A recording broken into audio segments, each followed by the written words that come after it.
বীরপুর গ্রামের শেষ প্রান্তে ছিল এক পুরনো বাগান। বাগানে ছিল একটা লম্বা চিকন পেঁপে গাছ, যেন সোজা আকাশে হাত তুলেছে। লোকেরা বলে রাতে ওই গাছের তলায় গেলে নাকি অদ্ভুত আওয়াজ শোনা যায়। কেউ বলে হি হি হি করে হাসি, কেউ বলে ঠান্ডা বাতাসের সঙ্গে পেঁপে দিবি এমন ফিসফিসানি। একদিন বিকেলে পাড়ার দুষ্টু ছেলে রনু ঠিক করল আজ রাতে গিয়ে দেখে আসবে আসলেই ভূত আছে কিনা।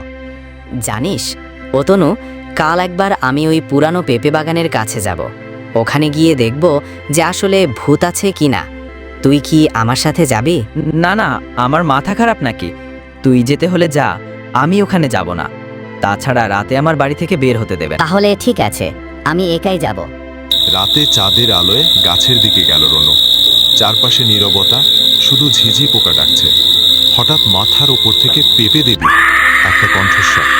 রনু ভয়ে কাঁপছে। কে কে? আমি পেঁপে গাছের ভূত, পেঁপে দিবি? রনু থরথর কাঁপতে কাঁপতে বলল, নেই তো। হঠাৎ গাছের পাতা নড়ল আর পেঁপের খোসা মাথায় পড়ল। রনু চিৎকার করে দৌড়ে পালালো। পরে গ্রামের লোকেরা গিয়ে দেখল গাছে ভূত নেই, আছে এক বুড়ো বানর, যে পাকা পেঁপে খেয়ে ফেলে দিত আর দুষ্টুমি করত। তারপর থেকে গ্রামের বাচ্চারা ওকে ডাকতো পেঁপে ভূত মামা। আরও ভয়ঙ্কর গল্প পেতে আমাদের চ্যানেলটিকে সাবস্ক্রাইব করুন, সাথে বেল আইকনটি অন করে দিন, আর লাইক শেয়ার কমেন্ট করে আমাদের পাশে থাকুন। ধন্যবাদ।